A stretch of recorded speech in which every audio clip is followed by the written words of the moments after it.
There's a filing cabinet in the Library of Congress that most people have never heard of. Inside it are the voices of thousands of Americans who are no longer alive.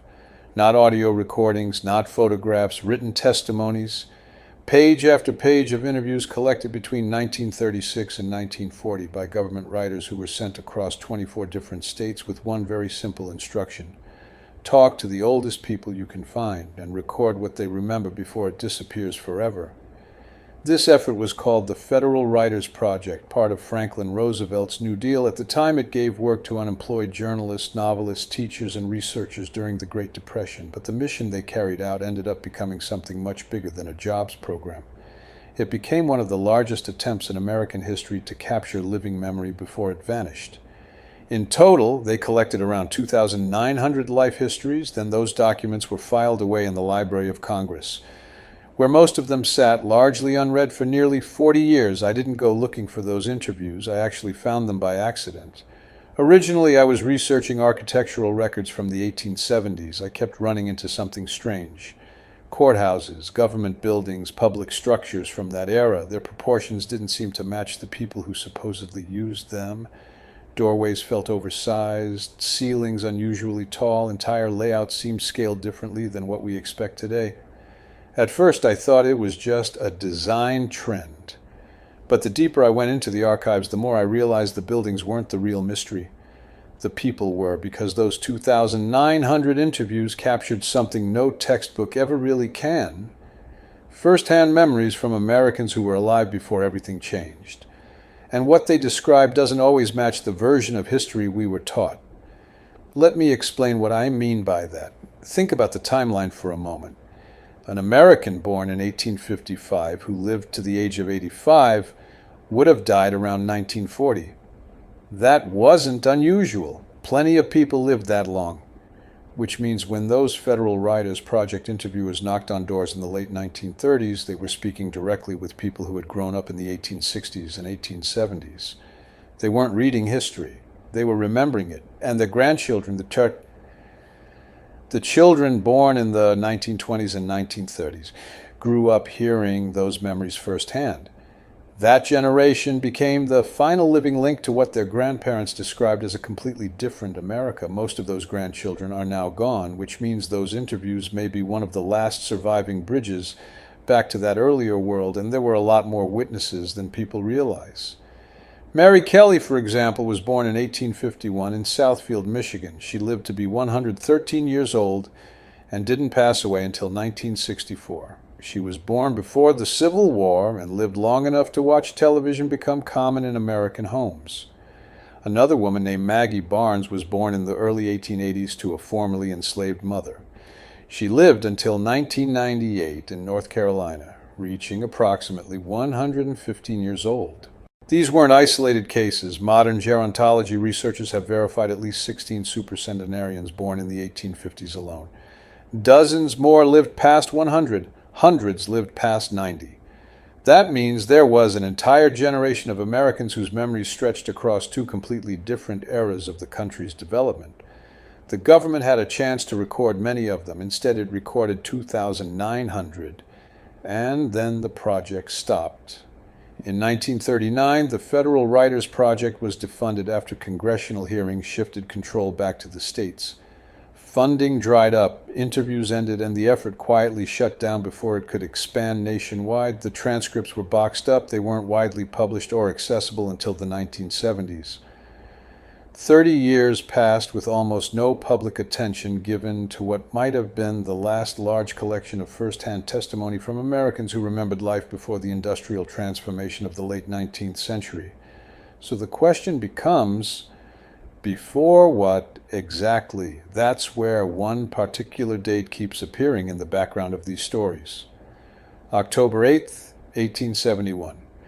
Every American student learns about the Great Chicago Fire. The story usually includes Mrs. O'Leary's cow, a wooden city, and a dramatic rebuilding effort afterward, but something else happened that same night. At the same hour, across multiple states.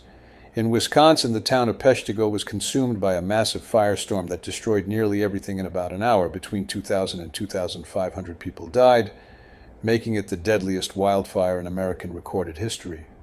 The fire burned roughly 1.2 million acres. Survivors described winds powerful enough to lift people off the ground, flames moving faster than anyone could run, heat so intense that crossing open space could become fatal within seconds. One survivor, Reverend Peter Pernin, survived by standing in the Peshtigo River. In 1874, he published a detailed eyewitness account describing what he experienced that night. According to his testimony, something unusual happened inside that firestorm. People were found dead without visible burn injuries. It appeared the available oxygen had been consumed so quickly that some victims simply suffocated where they stood. The fire generated its own weather system, a rotating vortex of superheated air, something that behaved less like a normal forest fire, and more like an atmospheric event spreading outward with incredible speed. And Peshtigo wasn't the only place burning that night. Holland, Michigan burned. Manistee, Michigan burned. Port Huron, Michigan was threatened. Across nearly 225 million acres of the upper Midwest, fires erupted at the same time on the same evening. The National Weather Service confirms the simultaneity of these fires. The official explanation points to drought conditions, logging debris, and strong winds connected to a passing cold front. That explanation makes sense, except for one detail researchers have been discussing since the 1880s. Why did so many fires ignite at once? In 1883, a theory appeared suggesting fragments of Biela's comet may have entered Earth's atmosphere and triggered widespread ignition events across the region. That theory has never been proven, but it has also never been completely dismissed. What makes this detail especially interesting is the timing. Many of the elderly Americans interviewed by Federal Writers Project researchers in the late 1930s had been children in 1871. A person who was 70 years old in 1938 would have been just a toddler that year. Someone who was 80 would have been a teenager. Old enough to remember the night the sky turned red, old enough to remember what their parents told them afterward. And those are exactly the kinds of memories the Library of Congress says appear inside the 2,900 interviews. Stories about pioneer life, early settlements, and surviving events like the Chicago fire. But that description raises a bigger question. If those interviews captured first-hand memories of one of the most dramatic nights in 19th century American history, what else did those witnesses describe? What details never made it into textbooks? And why did the project end before it could record voices from all 50 states? The fires of 1871 weren't the only historical gap people point to when they start digging into this period. There's another one. The 1890 United States Census. It was the most detailed census the country had ever conducted up to that point. For the first time, each household filled out its own full schedule. The forms recorded immigration status, English language ability, property ownership, military service, and much more. In total, 62.9 million Americans were documented in remarkable detail. But there was something different about this census compared to everyone that came before it. Previous censuses from 1790 through 1880 were copied and stored locally in county courthouses and state archives.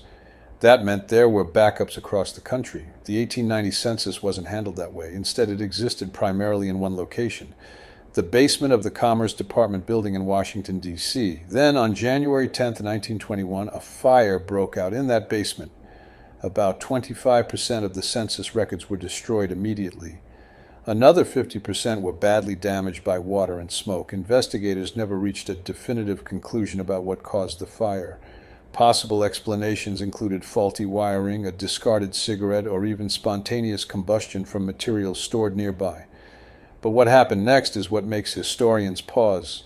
The surviving records cover him, possibly half still usable now, were moved into storage. And then nothing happened. For 12 years, there was no large-scale restoration effort, no copying process, no preservation campaign. The documents just sat there. Then in December 1932, the chief clerk of the Bureau of the Census sent a list to the Librarian of Congress.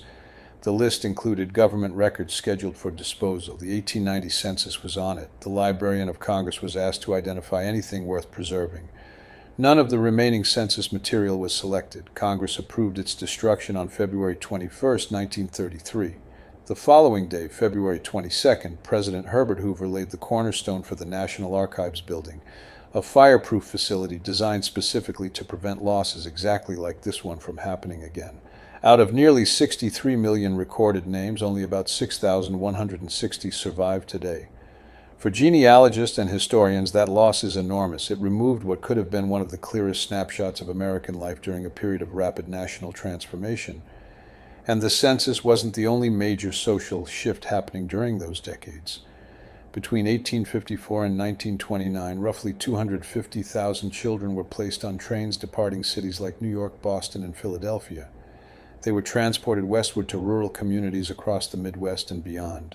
This effort became known as the Orphan Train Movement. It was organized primarily by the Children's Aid Society, founded in 1853 by Charles Loring Brace, along with support from institutions like the New York Foundling Hospital. At scheduled stops along the routes, local families gathered to meet the children. Some accounts from the time describe scenes that felt structured and orderly. Others describe them as closer to public selection events where families evaluated children based on age, health, and ability to work. Many of these children were placed with farming households. Some found stable homes, others became laborers, and here's something people often don't realize. Less than half of the children involved were actually orphans. Many had living parents. They were children of immigrants, children of poverty, children whose families couldn't support them during a period of intense urban hardship. In the 1850s alone, estimates suggest around 30,000 children were living on the streets of New York City.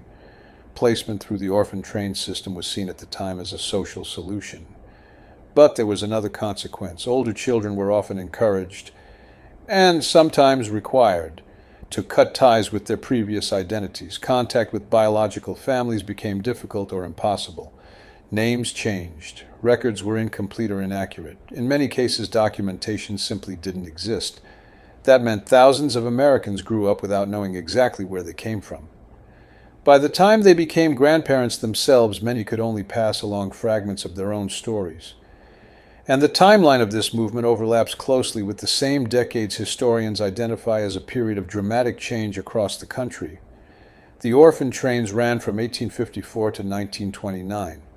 The regional firestorms occurred in 1871. Large-scale industrial expansion accelerated in the same window of time. Meanwhile, photographs from the late 19th century captured rapidly growing cities filled with monumental architecture, buildings that sometimes appeared far more elaborate than what people expected from frontier-era construction timelines. One example that keeps coming up is the 1893 World's Columbian Exposition in Chicago. Over 6 months, more than 27 million visitors passed through what became known as the White City. Spread across roughly 630 acres in Jackson Park, the exhibition included over 200 large-scale structures designed in a neoclassical style. Domes, columns, grand facades, and detailed sculptures inspired by ancient European architecture. According to official records, these buildings were constructed in less than 2 years using temporary materials like plaster, wood framing, and a composite called staffs, a mixture of cement and fiber. Then after the exposition ended, nearly all of them were dismantled. Almost every major structure from the White City disappeared after the exposition closed. Only one large building survived, the Palace of Fine Arts, and that was mainly because it had been constructed with fire-resistant materials to protect the artwork inside. Today it still stands as the Museum of Science and Industry in Chicago. Everything else was taken down, and Chicago wasn't the only example. Similar patterns appeared at other World's Fairs across the same era. Paris in 1889, Buffalo in 1901, St. Louis in 1904, San Francisco in 1915. Each event followed a familiar sequence. Massive exhibition spaces were constructed in a short period of time. Visitors described them as breathtaking. Entire temporary cities appeared almost overnight, and then they were dismantled just as quickly. For many people who attended those fairs as children or young adults, the experience left a lasting impression. Decades later, when Federal Writers Project interviewers sat down with elderly Americans in the 1930s, some of them still remembered walking through those exhibition grounds. They remembered seeing enormous domes, grand boulevards, buildings that looked like they belonged to another era entirely. And for some visitors, the scale and style of those structures felt different from the everyday architecture they saw around them afterward. That's one of the reasons those interviews remain so valuable today. They captured memories from a generation that lived through one of the fastest periods of transformation in American history. Imagine someone born in the late 1850s. As a child, they might have seen towns lit mostly by candlelight. As a young adult, they watched railroads stretch across the continent. By middle age, they witnessed electric lighting, telephones, and automobiles reshape daily life. And by the end of their lives, they were watching television broadcast in their living rooms. That kind of change didn't happen slowly, it happened within a single lifetime. So when those elderly Americans described the world they remembered growing up in, they weren't talking about ancient history, they were talking about their childhood. And yet by the 1950s, many of those memories already sounded distant, almost unfamiliar to their grandchildren. Picture a woman born in the late 1850s living into her 90s sometime in the early 1950s. She would have spent her final years surrounded by children and grandchildren who had grown up in a completely different America. An America filled with highways, televisions, modern cities, industrial infrastructure. If she described what towns looked like when she was young, how travel worked, what buildings felt like, what communities looked like before the country changed so rapidly, some of those memories may have sounded hard to reconcile with what younger generations saw around them, not because they were inaccurate, but because they came from a world that had already disappeared. The Federal Writers Project preserved about 2,900 of those voices across 24 states. But what about the other states? What about the elderly Americans who were never interviewed? What about the stories that stayed inside families, told at kitchen tables, on front porches, and sometimes in the final conversations people shared before they passed away? Those memories existed too, and many of them were passed down only once or twice before fading. The grandchildren who heard them in the 1930s and 1940s are now in their 80s and 90s, the last generation with any direct connection to those first-hand recollections. That makes the timeline especially interesting. Between the 1850s and the 1870s, the United States was filled with expanding towns and large civic buildings designed in classical styles that reflected European influence. In 1871, major fires reshaped several communities across parts of the Midwest during the same night. In 1890, the most detailed census in American history documented nearly 63 million Americans. Then most of that census was lost. In the 1890s, massive exhibition spaces like the White City introduced visitors to grand architectural environments that were later dismantled. Between the mid-1800s and early 1900s, hundreds of thousands of children were relocated through the orphan train system. In 1921, a fire damaged the remaining census records. In 1933, most of what survived was officially destroyed. Then in 1936, government writers began interviewing elderly Americans who still remembered the earlier decades of the country's development. 3 years later, the project ended. By the 1950s, most of the people who had witnessed the 19th century firsthand were gone. And yet their words still exist. The Library of Congress continues to preserve those 2,900 life histories today. They've been publicly available since the 1970s. Anyone can search them, anyone can read them, which raises an interesting question: how many people actually have? Because inside those interviews are detailed descriptions of everyday life from people who experienced one of the most dramatic transitions in American history firsthand. They described how towns were built, how communities functioned, how travel worked, what early industries looked like, what families remembered. These aren't second-hand interpretations written decades later. They're direct memories recorded while the witnesses were still alive. Archives don't forget. Even when public attention shifts somewhere else, the documents remain. The buildings that shaped early American cities left physical evidence behind. The census, even in its incomplete form, still preserves fragments of a national snapshot, and those 2,900 interviews remain one of the closest connections we have to voices that experienced the 19th century as lived reality instead of distant history.